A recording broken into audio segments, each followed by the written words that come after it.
그 행한 죄악으로 말미암아 죽는 것이요 만일 악인이 그 행한 악을 떠나 정의와 공의를 행하면 그 영혼을 보존하리라. 그가 스스로 헤아리고 그 행한 모든 죄악에서 돌이켜 떠났으니 반드시 살고 죽지 아니하리라. 그런데 이스라엘 족속은 이르기를 주의 길이 공평하지 아니하다 하는도다. 이스라엘 족속아 나의 길이 어찌 공평하지 아니하냐? 너희 길이 공평하지 아니한 것이 아니냐? 주 여호와의 말씀이니라. 이스라엘 족속아 내가 너희 각 사람이 행한 대로 심판할지라.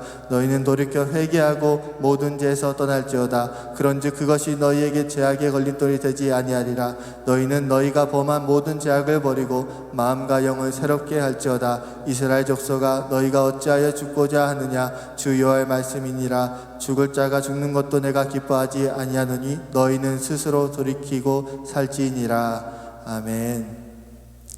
새벽을 깨우며 하나님께 찬양하고 또 기도하며 말씀을 따라 살아가는 저와 여러분을 주님의 이름으로 환영하고 축복합니다.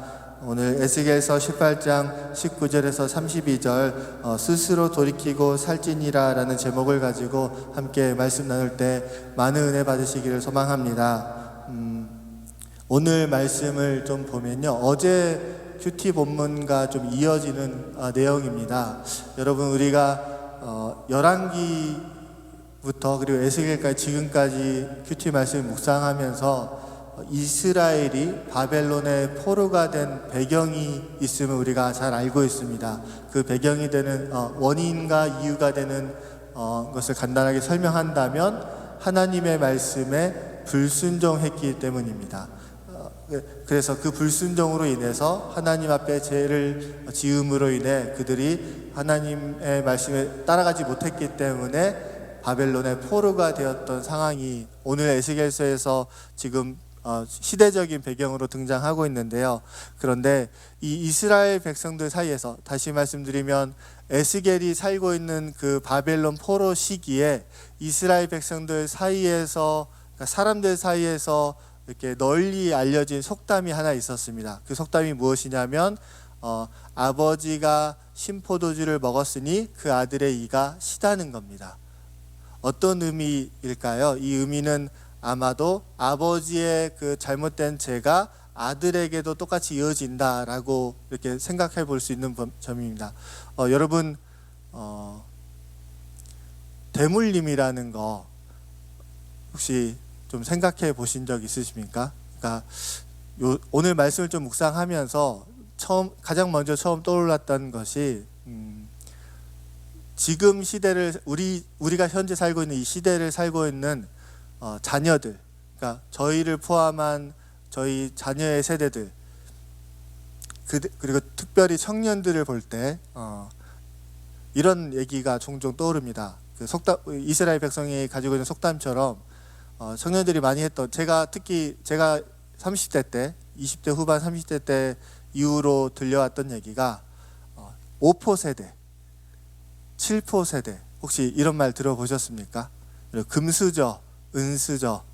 그러니까 세상을 살아가는데 자기의 뜻과 계획을 이렇게 실행하기가 쉽지 않아서 결혼도 포기하고 집도 포기하고 직장도 포기하고 많은 걸 포기한 세대를 가리켜 5포 세대, 7포 세대 이런 얘기가 있었고, 또 반대로 태어나 보니 아버지가 사장님이고 그래서 금수저 집안 출신이다, 은수저 집안 출신이다, 이런 것처럼 시대적인 상황을 이렇게 그 어떤 말로서 이렇게 우리가 살펴볼 수 있습니다. 지금의 시대는 물질 만능주의가 이렇게 세상을 이렇게 모든 것을 추구하고 그 성공을 바라고 꿈이 무엇이냐, 소망이 무엇이냐 하면 하나님과 상관없는 그런 시대 속에 살고 있는 것처럼, 당시 에스겔이 이스라엘 백성에게 하나님 말씀을 전하는 그 시대 속에서도 한 가지 이렇게 널리 유행했던 것이 바로 그 신포도주 비유라고 하는, 아버지가 마신 그 아버지가 먹는 신포도주가 포도로 아들의 이가 시다라는 이 배경이 좀 깔려 있었는데요. 그 의미가 이렇습니다. 그러니까 저희가 출애굽기 모세의 율법을 통해서 계속해서 한 가지 우리가 보고 있는 것 중에 하나가, 특히 열왕기야 이후로 에스겔까지 해서 보고 있는 한 가지 큰 배경 중에 하나가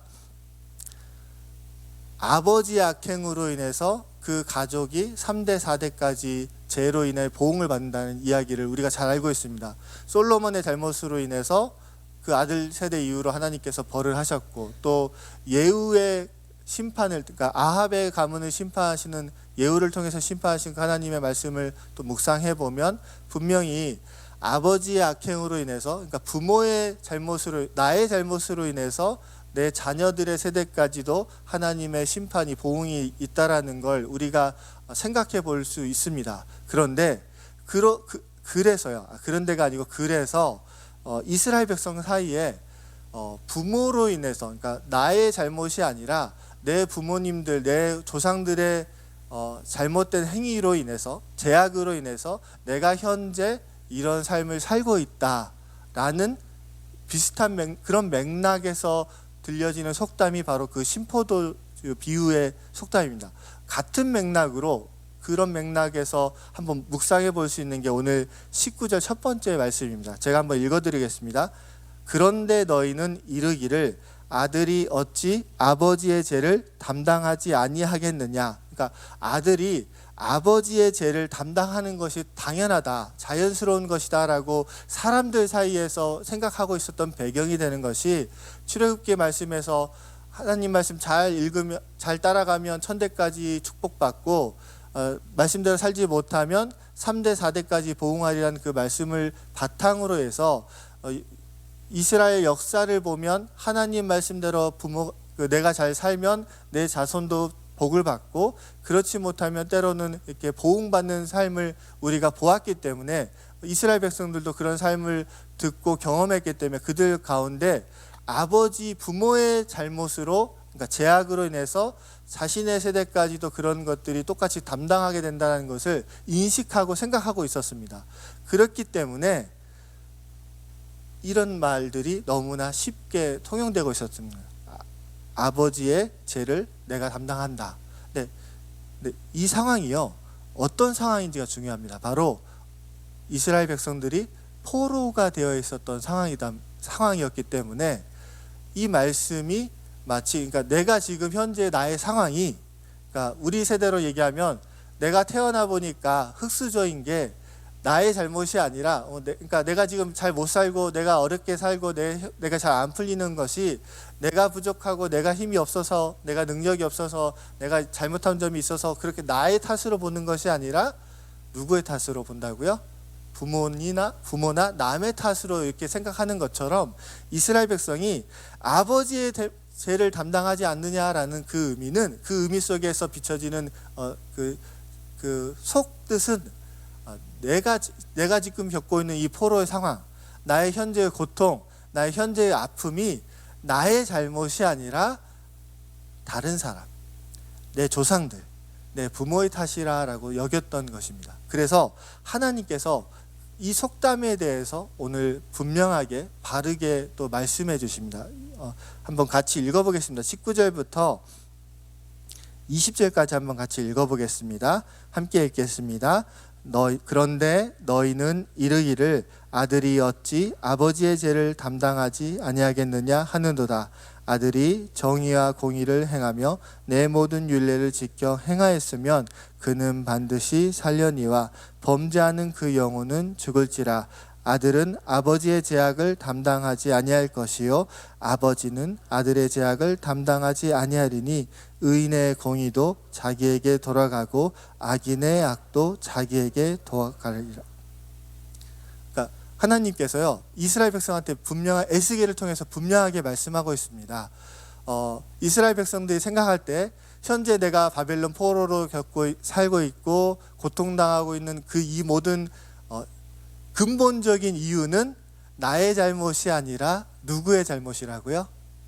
네, 내 조상, 내 부모님들의 악행으로 하나님 말씀을 잘 따르지 않았기 때문에 현재 내가 그런 고통을 다 겪고 있다라고 생각하고 있는 그들에게 하나님께서 에스겔을 통해서 이렇게 말씀하고 있는 겁니다. 아버지의 죄는 아버지에게, 아들의 죄는 아들에게. 그러니까 쉽게 얘기하면 나의 죄에 대해서는 하나님께서 나에게 그거에 대해서 말씀하시겠다는 거지, 그것을 대제물림처럼, 마치 요즘 세대들이 생각하는 가난도 대물림 되고 뭐 잘 사는 사람은 계속해서 잘 살게 되고 못 사는 사람은 계속해서 못 사는 것처럼 죄도 대물림 되는 것처럼 나의 잘못으로 보지 않고 다른 사람, 특히 부모나 조상을 탓하는 그런 마음에 대해서 분명하게 하나님께서 말씀으로 제시하고 있는 겁니다. 사람은 악인은 악인의 죄로, 의인은 의인의 공의대로 하나님께 각자의 행위대로 하나님께서 그것에 대해서 갚으시고 은혜 베푸시겠다는 것입니다. 여러분, 이 말씀이 믿어지십니까? 그러니까 우리가요, 예수 그리스도를 내가 믿음으로 구원을 받습니다. 그러니까 구원은 어떻게 주어집니까? 다시 말씀드리면, 내가 예수 그리스도를 나의 주님으로 믿었을 때 하나님께서 나의 그 믿음을, 예수 그리스도를 믿는 그 믿음을 보시고 하나님께서 나를 의롭다 여겨주셔서 내가 하나님의 자녀가 된 겁니다. 내가 믿은 거죠. 그러면 나는 믿는데, 내가 잘 믿었는데 내 자녀가 하나님의 자녀로 살기를 바라지만 내 아들이 나의 모습과 나의 믿음과 전혀 상관없이 하나님을 믿지 않으면 그 삶은 어떻게 되는 겁니까? 슬픔이죠. 반대로 내 아버지, 내 자녀, 내 부모님, 내 주변의 사람들은 하나님 말씀대로 전혀 살지 못했지만 그 모습을 따라가지 않고 나는 하나님을 나의 왕으로, 예수 그리스도를 나의 주님으로 믿고 고백하며 살겠다라고 스스로가 하나님을 붙잡고 살아가는 그 사람은 하나님께서 그를 택하여 주십니다. 아버지의 삶과 상관없이 아버지가 그러니까 부모님이 잘 믿지 못하고 살았더라도, 부모님이 하나님을 알지 못하고 살았다 할지라도 내가 그 부모님과 상관없이 하나님을 믿으면 하나님은 나를 구원해 주십니다. 이것이 하나님이 내게 주시는, 그리고 저와 여러분에게 주시는 전적인 은혜입니다. 이 은혜에 대해서 오늘 에스겔을 통해서 하나님은 다시 한번 선포하고 있는 겁니다. 하나님의 구원의 은혜는 각자 개인에게 주어진다는 것이고 죄에 대한 경우도 동일하게 주어진다는 겁니다. 그런데요, 이 말씀 속에서 또 한 번 더 살펴볼 수 있는 게 21절부터 계속해서 24절까지 내용을 보면 우리가 좀 생각해 볼 수 있습니다. 하나님께서는 같이 21절과 22절 한번 같이 읽어보겠습니다. 24절 말씀 같이 한번 더 읽어보겠습니다. 함께 읽겠습니다. 만일 의인이 돌이켜 그 공의에서 떠나 범죄하고 악인이 행하는 모든 가증한 일대로 행하면 살겠느냐? 그가 행한 공의로운 일은 하나도 기억함이 되지 아니하리니 그가 그 범한 허물과 그 지은 죄로 죽으리라. 계속해서 말씀하고 있는 건 하나님께서는 의인이 의인대로의 삶을 살아가면, 하나님 말씀대로 잘 살아가면 그 삶을 하나님께서 기뻐하실 것이고, 악인이, 그러니까 어제까지, 그러니까 이렇게 볼 수 있습니다. 어제까지는 제가 예수를 잘 믿었습니다. 그런데 오늘부터 예수를 내가 믿지 않으면 저는 어떻게 되는 겁니까? 과거의 삶이 중요하지 않다라는 걸 얘기합니다. 현재 내가 하나님을 믿고 사느냐, 그게 중요한 것이지, 어제까지 내가 예수 잘 믿었지만 오늘부터 내가 현재 지금 내가 하나님을 떠나서 산다면 하나님 보시기에 그의 삶은 아름답지 못하다는 겁니다. 어제까지 정말 나쁘게 살았는데요, 어제까지 정말 나쁘게 살았는데 오늘 지금 하나님의 말씀을 내가 듣고서, 하나님, 내가 잘못했습니다, 하나님 나를 용서해 주십시오, 내가 정말 그렇게 나쁜 삶을 살았는지 스스로 몰랐는데 하나님 이 말씀을 통해서 제가 깨닫게 되고 나의 죄를 하나님께 고백합니다. 주님 용서해 주십시오. 예수 그리스도 이름으로 그의 보혈의 피를 의지해서 하나님 앞에 나아가는 그 사람을 하나님께서는 어떻게 해주실까요? 용서해 주시는 겁니다. 그러니까 과거의 삶을 보면서 내가 현재 의인이다 악인이다 그런 것이 아니라 현재 나의 삶이 하나님 앞에서 어떻게 살아가느냐가, 그리고 어떻게 살고 있느냐가 중요하다는 걸 다시 한 번 더 강조하고 있습니다. 여러분, 어제까지도 우리 어제 예배 드렸잖아요. 온전히 주님 앞에 예배 드렸잖아요. 어제 예배 드렸으니까 오늘도 하나님께 예배하는 삶이 되기를 주님의 이름으로 축복합니다. 어제도 하나님께 예배하고 어제도 하나님의 말씀대로 살고 은혜를 받은 것처럼 오늘 하루의 삶도 하나님의 은혜 가운데 하나님의 말씀을 붙잡고 살아가는 저와 여러분 되시기를 주님의 이름으로 축복합니다. 어제도 중요하고 그리고 가장 중요한 건 오늘의 삶입니다. 네, 계속해서 말씀 보면요. 네, 그렇게 좀 생각해 보니까 이런 생각이 좀 들었습니다. 물 한 잔만 마시고 하겠습니다.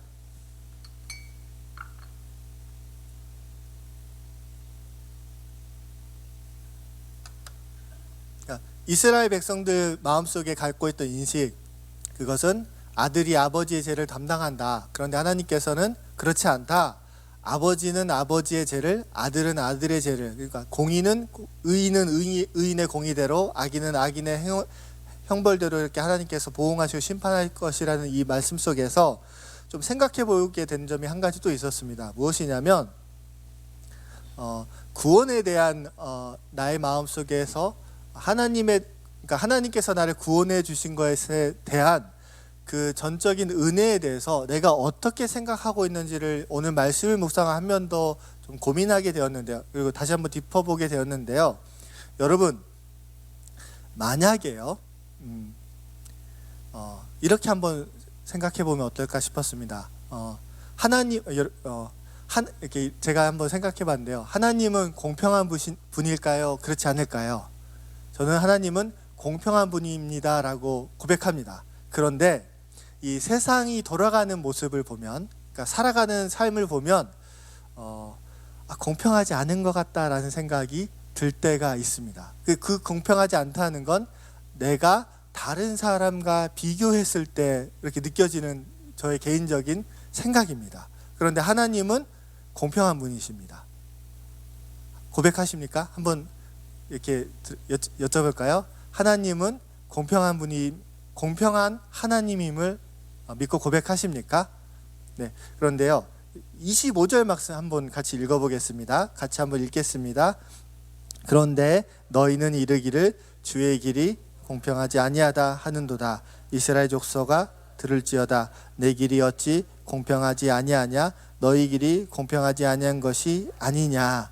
그러니까 하나님은 공평한 하나님이신데 이스라엘 백성이 생각할 때 하나님은 공평하지 않다라고 생각하게 된 배경이 있었을 것 같아요. 왜 그럴까? 현재 나의 상황을 보면 그렇게 느꼈을 것 같고 그들의 상황을 보면 그렇게 생각해 볼 수도 있을 것 같아요.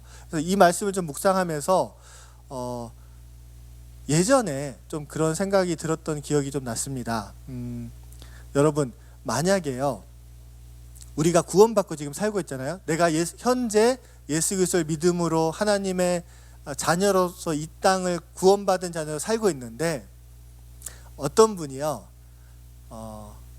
죽기 직전에 예수를 믿었습니다. 그래서 구원받았습니다. 근데 그의 삶이요, 정말 나쁜 삶이었어요. 자기 하고 싶은 대로 살고 자기가 하고 싶은, 그러니까 못된 짓은 정말 많이 하고 살았는데 그 모습, 그렇게 어떻게 저런 사람이 있을 수 있을까라고 정말 나쁜 모습을 살아갔던 그 사람이 죽기 전날에 예수를 딱 믿고 구원받았습니다. 이 모습을 보면 어떤 마음이 들 수 있을까요? 하나님 참 정말로 그 구원의 은혜는 감사합니다. 또 한 영혼이 하나님께 천국의 소망을 갖고 살게 하시고 구원받고 영원한 하나님과 함께 살게 하시면 감사합니다라는 이 고백이 나올 수도 있는데, 반대로는요, 인간적인 생각이 많으면 하나님, 저 사람은 정말 자기 하고 싶은 대로 막 다 하고 살다가 마지막에 끝자락에 구원받아서 살아갔는데 지금 나는 뭐예요? 그럼 나도 좀 내 마음대로 살다가 마지막에 예수 제대로 믿으면 안 될까요? 좀 이런 생각 들 수 있지 않을까요? 왜 이런 생각이 들 수 있지 않을까라는 생각을 다시 한번 해봤더니 20대 때 제 마음속에 그런 거예요. 하나님, 나 좀 내가 하고 싶은 거 더 하고 싶은데 하나님 일은 좀 하나님 일 하는 것도 좋지만 나의 일도 좀 하면서 하나님 일 하면 안 됩니까? 라는 그 고민이 있었거든요. 갈등이 있었거든요.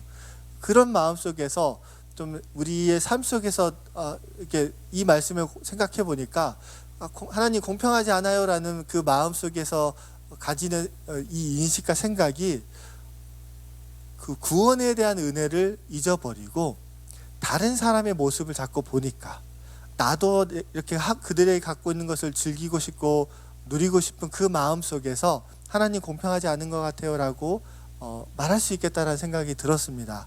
여러분, 어떤 한 분이 우리가 어떤 한 분이요, 좀 더 예시적인 말씀으로요, 하나님은 정말 공평한 분인데 우리가 그 구원의 은혜에 대해서 좀 값없이 생각한다. 그러니까 그 값을 측량할 수 없는 그 은혜에 대해서 우리가 좀 쉽게 생각하지 않기를 바라는 마음에, 그렇지 않을 거지만 좀 이렇게 드리고 싶은 예화가 비슷한데요. 어떤 분이 한 시골에서 이렇게 살아가고 있었습니다. 그러다가 시골에서 이제 서울로 이사를 가기 전에 그 한 동네에 좀 유명한 분이 있었어요. 그 유명한 분이 어떤 분이었냐면, 그분이 좀 성격이 좀 포악해서요, 온 동네에 있는 개만 보면 이렇게 발로 차고 때리고 욕을 하면서 개를 죽였습니다. 그러니까 그분이 서울로 이사 가기 전까지 그 남자분에 대해서 가지고 있었던 생각은 저분은 개만 보면 때리고 죽이는 사람, 그 인식을 가지고 있다가 이사를 가게 되었고요. 그래서 나중에 서울에 살다가 때가 돼서 하나님 부르심 받고 천국에 갔습니다. 천국에 가서 보니까 깜짝 놀란 거예요.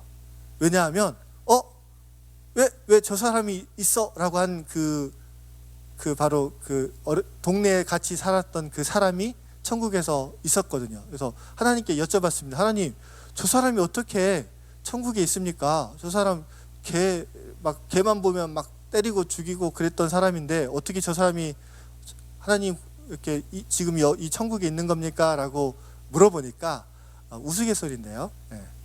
이렇게 하나님께서 얘기해 주시는 거예요.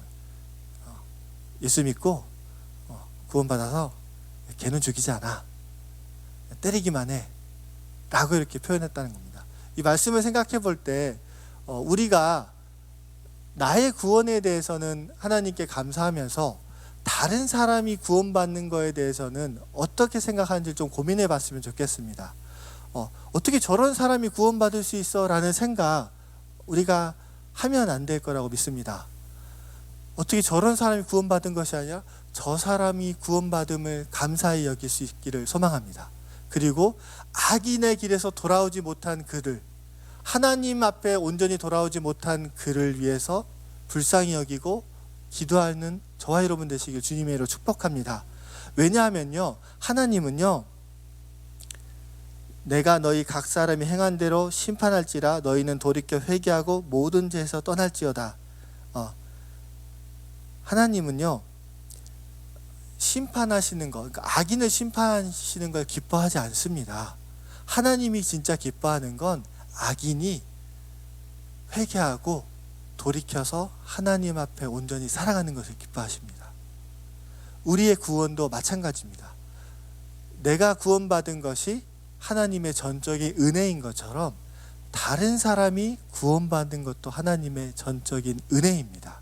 그러니까 다른 사람을 비교할 필요 없고, 그 사람을 위해서 우리가 아직 하나님 앞에 돌아오지 못했다면 그 사람을 위해서 긍휼히 여겨주시는 마음을 하나님 불쌍히 여겨주셔서 저분도 저 사람도 구원받게 해주세요. 그 간절한 애통함이 우리 안에 샘솟기를 주님의 이름으로 축복합니다. 왜냐하면 하나님은 악인을 심판하는 것을 기뻐하시는 것이 아니라 죄인이 예수를 믿고 의인으로 구원받은 자로 살아가는 것을 기뻐하시기 때문입니다. 말씀 31절 말씀 읽고 마무리하겠습니다. 18장 31절입니다. 함께 읽겠습니다. 너희는 너희가 범한 모든 죄악을 버리고 마음과 영을 새롭게 할지어다. 이스라엘 족속아, 너희가 어찌하여 죽고자 하느냐. 32절입니다. 주 여호와의 말씀이니라. 죽을 자가 죽는 것도 내가 기뻐하지 아니하노니 너희는 스스로 돌이키고 살지니라. 아멘. 혹시 내 안에 다른 사람을 탓하는 마음이 있었는지, 현재 나의 고통과 아픔이, 슬픔이, 어려움이 나로 인한 잘못도 있지만 혹시 다른 사람에게 핑계대고 있지는 않았는지 혹은 탓하고 있지 않았는지 한 번 더 되돌아보면서 하나님 앞에서 나의 모습을, 현재 나의 삶을 되돌아보는 시간이 되기를 소망합니다. 그리고 두 번째는요, 같이 기도 제목 나눌 건데요. 그리고 하나님 앞에서 정말로 말씀대로 살아갈 수 있도록 주님 인도하여 주시옵소서 라는 이 기도 제목 가지고 또 같이 기도했으면 좋겠습니다. 마지막으로는요, 하나님 마음과 영을 새롭게 해주셔서 하나님 뜻 안에서 살 수 있도록 주님 인도하여 주시옵소서, 이 마음으로 같이 기도하면 좋겠습니다. 하나님 아버지, 말씀 한 번 더, 기도 제목 다시 한 번 더 드리겠습니다. 첫 번째는요, 내 마음속에 다른 사람을 탓하는 마음, 혹은 현재 나의 고난과 아픔이, 어려움이 나의 잘못이나 나의 부족함으로 인한 것이 아닌지 생각하지 않고 다른 사람을 탓하거나 다른 사람에게 그것을 넘기고 있는 건 아닌지 스스로를 하나님 앞에서 되돌아보는 시간이 되었으면 좋겠습니다. 두 번째는 하나님 앞에 나의 연약함을 회개하며 자복하는 심령으로 하나님 말씀을 붙잡고 살 수 있도록 인도하여 주시옵소서. 그리고 마지막은 하나님 말씀을 듣고 내 마음과 영이 새롭게 되어 하나님 말씀대로 온전히 살아갈 수 있도록 도와주시옵소서. 이 마음을 함께 기도하며 또 찬양하며 기도하며 나아가겠습니다. 나의 안에 거하라 함께 찬양하고 기도하겠습니다.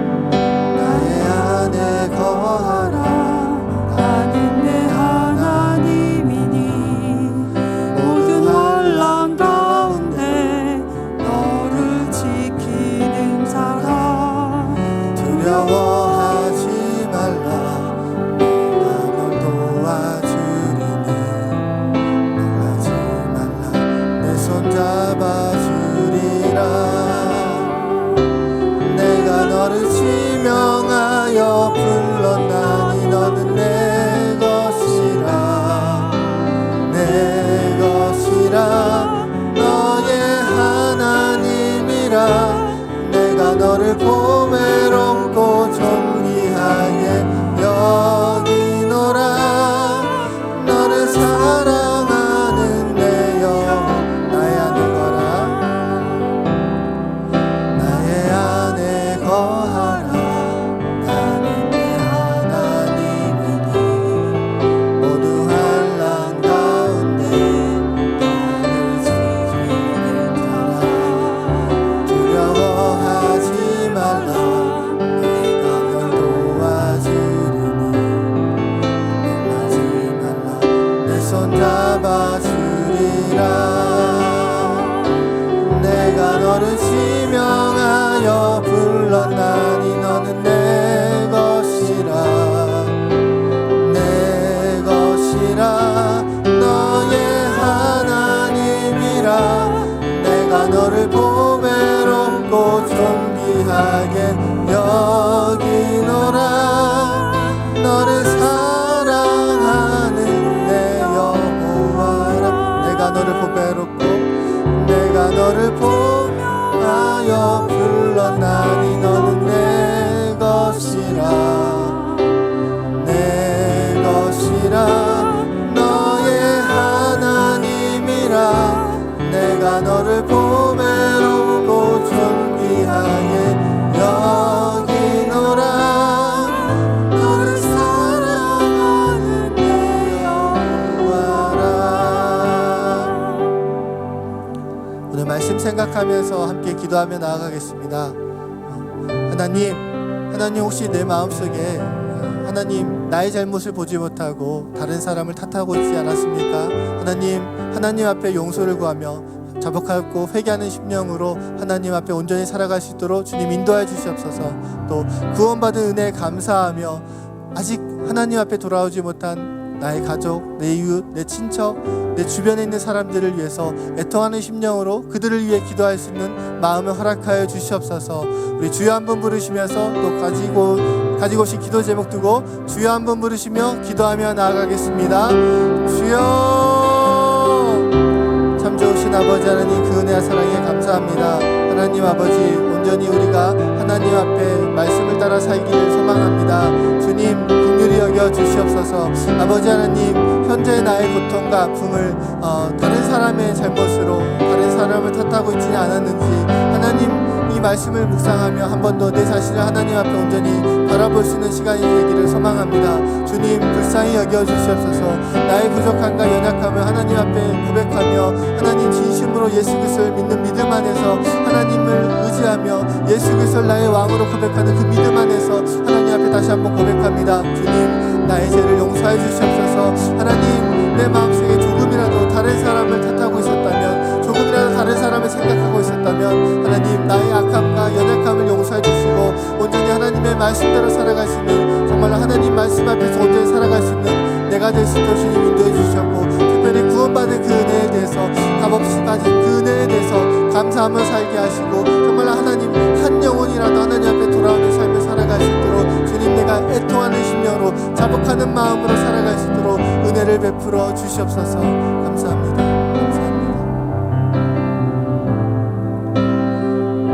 계속해서 기도하며 나아가겠습니다.